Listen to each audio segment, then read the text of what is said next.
નમસ્કાર મિત્રો, હમણાં બોર્ડની પરીક્ષાઓ ટૂંકા ગાળાની અંદર આવી રહી છે ત્યારે બોર્ડમાં અભ્યાસ કરતા દરેક વિદ્યાર્થીઓએ ખાસ સૂચન લેવું. માનસિક રીતે કોઈ પણ પ્રકારના દબાવ કે ડિપ્રેશનમાં આવ્યા વગર આપણું માત્ર ને માત્ર એક જ લક્ષ્યાંક હોવું જોઈએ કે આપણું જે 80 કે 100 માર્કનું પેપર છે, આ પેપર 100% પૂર્ણ થાય એવી આપણી તૈયારી.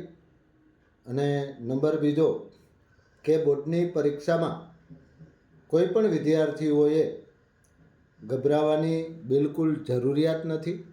કારણ કે જે રીતના આપણે શાળાઓની અંદર રાઉન્ડ ટેસ્ટ ચાલતી હોય કે સત્રાંત પ્રિલિમરી પરીક્ષાઓ ચાલતી હોય, એ જ રીતે આપણે બિંદાસ હળવાશથી થઈ અને પરીક્ષા આપીએ.